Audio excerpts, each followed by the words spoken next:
feature films, series, things that we managed to watch. Part 2. My favorite, like, part 2 ever is Hot Shots Part 2. I love those movies. I must download those movies. Make a little note here. Download Hot Shots. My favorite, like, comedy movies. So, what you mentioned to me that you went on a date night. Yeah, and I watched Shang-Chi. We will do an official review when you've seen it. Okay. Initial impression? Quick, initial things is I liked it. It's cool. It didn't blow me away. Apparently, like on Rotten Tomatoes, it's getting like 96%, like best ever. Like, okay. Don't get me wrong. It was a cool film, but not like, again, it's like, I know I said this in a previous video and I sound like a broken record, but again, Marvel's like a victim of its own success because it's that whole, I don't know if you know, it's obviously predominantly on the 10 rings of the power. And again, they're like so powerful, but it's like, I think for the average person, it's like, okay, well, how powerful are they? Because are they Infinity Gauntlet powerful? Are they? No. I know, I knew the answer to that, but I'm saying on the layman terms, like, right. Okay. it keeps feeling like, and it's like to the average person, it's like if they aren't as powerful as the Infinity Gauntlet, who cares about them? You know, like, so it's like, you know what? But in and of that, it's like, okay, so is this Avengers level threat that we need to worry about? Like, where are the Avengers to stop this dude? Or is a Shang-Chi master of Kung Fu? Is he the right person to stop this thing? So I think he's the right person. The way that I won't give too much away. The martial arts is phenomenal. The fight scenes are great. So if you had to say as a martial arts film, brilliant. It's cool. And what I do like is they did pay a small little like Easter egg tribute to the Iron Man that everyone hated with the fake Mandarin. The Mandarin. He's in the film. It's quite funny. Ben Kingsley. I love him normally. And he's comedic relief in the film, so it works very well. Nice. Who the guy that they chose as Shang-Chi is cool. Nice. Again, the visual effects is very cool. I mean, visual effects is becoming so good, but like the use of the 10 rings and stuff, very, very cool. Okay. Nice. The post-credit scenes, again, like I'm keen for you to watch them, but I was kind of like, okay, like I didn't go, okay, you know, like, but again, I don't want to give too much away, but yeah, he could have been the only one. He was the only one rightful to stop this threat. It's the only one that made sense to me, and I don't know a lot about the Shang-Chi movie, and that's what I want to maybe ask you, even if you know a little, but it's like they've clearly positioned Shang-Chi more powerful than Iron Fist. Well, just visually, because, you know, he got his own movie. Iron Fist only got a series. It was received really badly.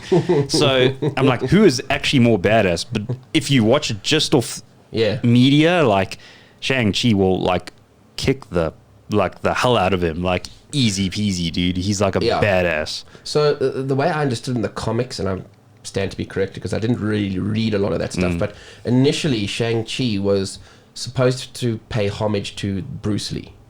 But Marvel couldn't do Bruce Lee rights, etc. So they came up with this Shang-Chi character, and he was supposed to be the master of like all forms of martial arts.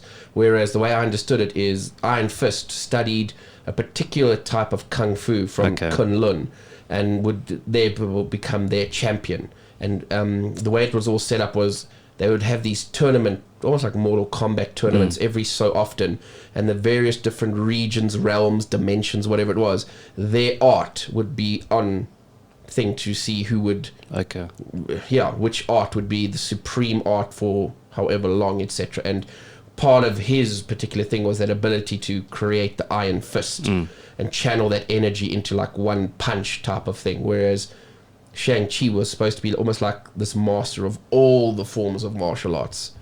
That's the way I kind of understood it. And then I know I think there was likeness rights fights or something, so there was a period where Shang-Chi just wasn't in Marvel Comics. And then they tried to bring him back again, and I remember in the 90s, I might even have some of them in like my sort of sparish comic whatever box, where there was some Shang-Chi comics where, dude, there was blatant looking like Bruce Lee. The black sort of pants, no top on, the same kind of haircut. And I was just like, calling him Shang-Chi, but dude looks just like Bruce Lee. So I don't know what actually happened there. Okay. But yeah. Yeah, but overall, again, dude, cool film. But Okay. like, again, it didn't break my universe, and I didn't have like this epiphany after it. And I know that's a big ask, but So like we did with Black Widow, where we said that's a great spy film. Yeah. This is a great martial arts film. martial arts, hell yeah. But its fight scenes are just so out there. But you buy it, dude. You're like, yeah. They're like on the side of a building, swinging poles, and like, Nice. yeah. Nice. So yeah, no, Okay. that's cool. Cool. But yeah, what have you like been up to watching wise? One that I did watch, geez, I watched a whole bunch actually recently. From the new Fast and the Furious to the new Guy Ritchie film Wrath of Man with I also watched that. Statham and stuff. So maybe we can talk about that just now. But the one that I did want to talk about and actually had it in line to talk about way back when was the new Batman animated films, The Long Halloween. Okay, cool. And back when I originally wanted to talk about it, it was just part 1 that was out, but now part 2's out and I've watched all of it. I'll start off by saying to everybody, The Long Halloween, I think it was Tim Sale and Art and Jeff Loeb wrote it. Very big, massive. I can see it on my shelf there, Loeb and Sale. Correct, yeah. So, long story, big, thick graphic novel if you do pick it up. And they did take the essence of it, I think, and brought it nicely into the animated. For me, it wasn't like mind like blowing, like, oh, who is, because I've read the story. But the way they did it was good. Okay. I will just caution everybody, though, it is a very slow burn type of a film. So, yeah, even like, I don't know, for me, I was kind of going at some points like, kind of get to the point, because they character develop quite a few characters that, yeah, maybe they didn't need to, but when I look at it in the grand scheme of things, for anyone who doesn't know the story or how it all transpires, it was good because you're sitting there going, who is this I forget, he's a holiday killer. Who is it? And you start going, because there's Harvey Dent's in there, and it's pre Two-Face Harvey Dent. There's Joker makes it, all the major villains at some point make an appearance, and Bats can't quite pinpoint or think who it is. The randomity of the killings, the MO, all of that stuff. Again, the thing that maybe I didn't like is not enough of detective-y Batman piecing together and figuring things out. Right at the end, though, he does. And there's this moment where Bats knows who it is, and no one else does. And if you're watching and you're paying attention, you, as the viewer, should also kind of pinpoint and figure it out. And there's one pivotal moment that happens that Batsy, that the way he goes, I know who it is now. And again, as the viewer, you should also kind of go, why did that happen the way it happened? And your mind should start piecing together and go, okay, this is who it is. So they had Jensen Ackles doing the voice of Batman, and I enjoyed him. I think he was great. For those that don't know, Jensen Ackles from Supernatural fame. He was also in another Batman animated one, The Red Hood. Red Hood, yeah. And he was the Red Hood voice. So that, for me, was like, I like him as Red Hood. Let's keep him as Red Hood. Can I have a quick rant? Sorry, dude. Yeah. Like, I'm going to change topics a little bit, but it's off what you said. I have a bit of a problem with how people fan cast one person. Like, Jason Momoa's been fan cast as 200 different things. Jensen Ackles, but they buy into it. Like, so they more than one character. Like, give other actors a chance to make like a name for themselves with these iconic characters. Yeah. So yeah, rant over. Like, I just No, I get you. And for me, we've had the discussion many a time. Kevin Conroy is Batman. In animated films, it's Kevin Conroy. Please don't mess with that. It should always be Kevin Conroy. But he's gone on and he's done other things too, and kudos to him. Ackles is good. I liked him. And I think I actually kind of liked that Jason Morrow, whomever it was, who was doing the Batman voice in all of the recent 52 type animateds that were there. I didn't have a problem with him. He was close to Conroy, so I didn't mind him. And Ackles, it's a different voice, but he does it quite well. I just thought of something really twisted and like Inception, but if they kept Jensen Ackles, and they used, I don't know his name, but what's his dad in Supernatural? He's also Negan in Walking Dead. Yes. We'll put it up on the screen. That dude.